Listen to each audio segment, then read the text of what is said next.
Ang Cup of Joe. They are the #1 artist of 2025 of Billboard Philippines. Kasama natin ngayon. Sige, kayo na magpakilala ng inyong mga sarili. Go. Hello po, ako po si Gian.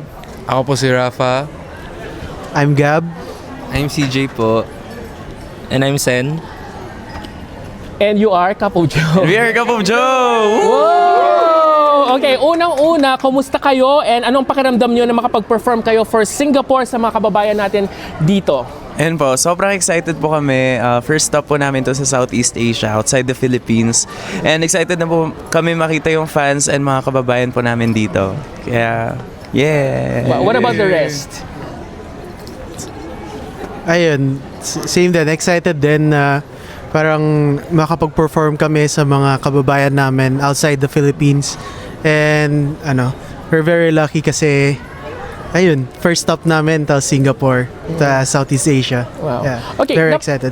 Napansin kasi namin na very malakas nga ang inyong mga music sa Gen Z listeners. Sa tingin nyo, ano ba yung sikreto kung bakit maraming nakaka-relate sa inyong mga songs? Secret. Kaya nga sikreto, di ba? Feel ko naman po, walang sikreto din naman. Parang, matagal na rin namin ginagawa to. Nakita ko yung hard work na pinor into lahat ng mga kabanda ko dito. And most especially yung raw emotion na nilalagay nila sa bawat music na ginagawa nila. I think doon nakaka-relate talaga lahat ng tao, not just Gen Z. Kaya, ayun, yun po. What about CJ? Siguro yung pagiging natural lang namin, lalo na yung pagiging close namin sa isa't isa. Mas nakaka-relate siguro yung fans namin dahil doon kasi mas connected kami sa kanila dahil doon. Wait, question lang ha. Alam nyo ba na sobrang sikat na kayo? Kailan nyo nalaman na sobrang sikat na kayo? Ano yung parang nabanggit nyo na, sikat na pala kami, yung ganon? Go, Sen. I mean, siguro mostly kina Gian tsaka kay Raf na hindi sila makakalabas na walang dumudumog sa kanila. Kaming tatlo nakakalakad pa kami ng maayos. Sila talagang nahihirapan. Wow. Like Gian, Gian, how did you realize or when did you realize that, sikat na nga talaga kami? Oo nga, no? Ano ba? Siguro po yung simpleng mga bagay na ginagawa or pinopost, binabalita. Parang kay Maris, Kay Maris. Maris. Oo, parang naisip lang namin siya na random promo para sa collab project namin. Pero sobrang daming media ang nag-pick up. So parang doon ko naisip na, parang siguro pag magmomall lang ako ganun, baka may chance na mabalita pa yun, mga ganun. Medyo nakaka-anxious, pero baka ganun talaga. Thank you po. Deserve nyo Thank you naman po sa talaga, pagsubaybay. guys. Deserve nyo naman talaga, guys. Okay, sino ang songwriters sa inyo or lahat ba kayo songwriters? Lahat po kami. Lahat kayo. So, bilang isang banda, paano nyo ginagawa yung songwriting process? Like, ito ba isang collaborative process or ito ba ay, paano yung ginagawa nyo? Kuminsan po merong mga, may mga solo songs, gano'n. Pero kuminsan may isa sa amin may idea, tas gano'n, lalapit sa isang member. Uy guys, what if ganito yung sulat natin, gano'n. Kunwari si Gab lalapit sa amin, guys, gawan nyo nga ng melody and chords na to, gano'n. Parang kuminsan, yung hindi planado, parang spur of the moment, tama ba yung term na yun? Na basta kung ano yung na-feel lang namin sa time na yun, okay yan, maganda yan. Pwede nating lagyan ng ganito, ganyan. So, very collaborative talaga. Very collaborative talaga siya. Okay. The fun questions lang ha. So, magbibigay ako ng statement tapos ituro nyo kung sino yung tao ngayon. Sige. Sino ang pinakamakulit sa tour? Pinakamakulit? Ano ba? Isa lang. Si Gian talaga. Okay. Sino ang pinakaseryoso naman pag rehearsals? Si Sen talaga. Sino ang pinakahabulin ng chicks? Siya na yun. Yun na. Talagang nagtuturoan na talaga sila, di ba? Sino ang pinakasiraulo pagdating sa pag-ibig? Itong dalawa. Sino ang pinakahuling nasaktan sa puso?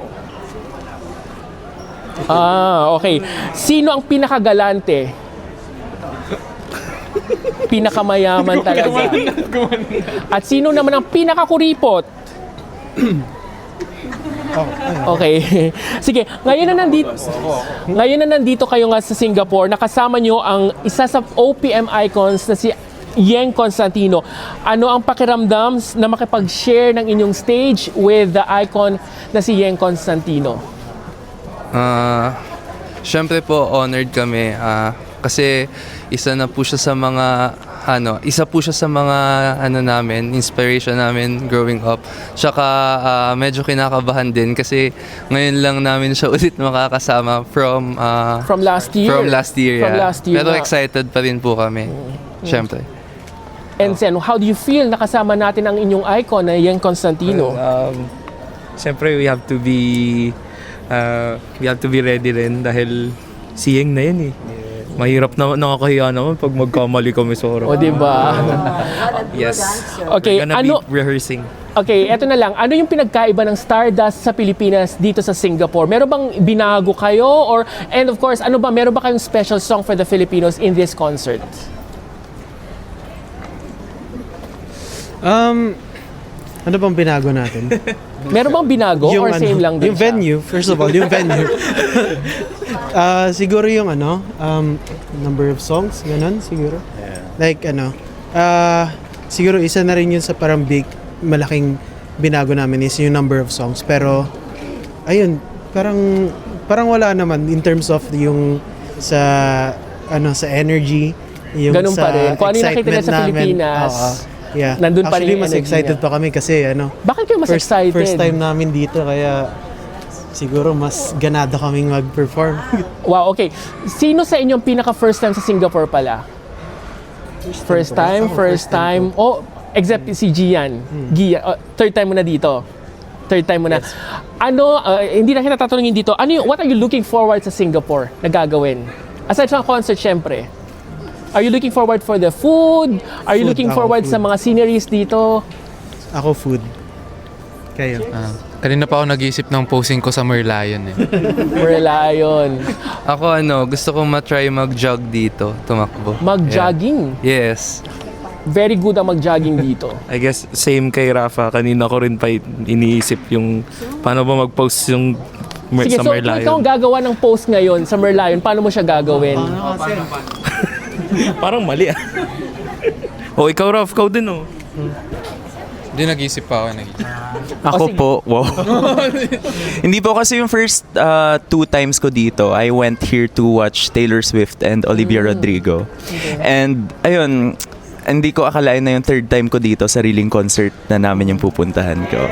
Wow. And it's nakaka-proud kasi it's OPM in different countries, and ayun po, looking forward kaming ibahagi yung craft namin sa mga kapwa Pilipino namin dito. Yeah. Wow. Okay, panghuling katanungan ko na lang kasi alam ko na pagod na kayo. Bago matapos ang ating interview, ano na lang ang mensahe nyo sa mga fans nyo dito sa Singapore and of course sa mga ka-Rated J natin at kapamilya na nandito ngayon na sumusuporta po para sa inyong Cup of Joe concert dito sa Singapore? Una-una, maraming salamat. Ngayon pa lang ramdam na namin ang warm welcome na kahit malayo kami sa Philippines, it feels like home pa rin. And dahil doon, super excited kami to perform for you guys. We're gonna give you a show na hindi nyo makakalimutan, hopefully. Yes. And yun, sana mag-enjoy kayo as much as mag-enjoy kami na to perform our songs to you guys. So yeah, thank you guys. Gab, isa-isayin natin na Gab. Anong mensahe mo sa mga ka-Rated J and mga kapamilya natin? Ayun, we're very excited and actually medyo matagal na rin naming plano to and wini-wish tong opportunity na to na makapag-perform sa harap nyo, and ayun, sana mag-enjoy tayong lahat and we'll see you there. And yes, Yun CJ. po, super excited po ako kaya sana po gawin po nating super memorable to sa amin and para sa inyo din po. See you po. Sen?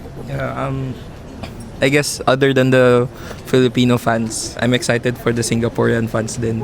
Alam ko maraming mga listeners dito na hindi lang Pinoy. So we're ready to bring what our band has to offer and what Filipino music has to offer. Right. And of course, Gian, last word.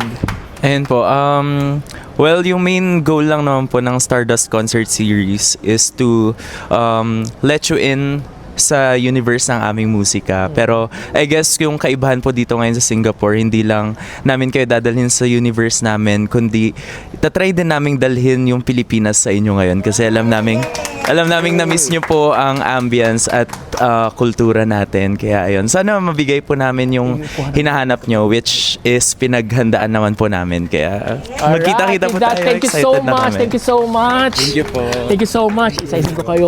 And magpapapicture muna kami lahat ha. Ayan. One quick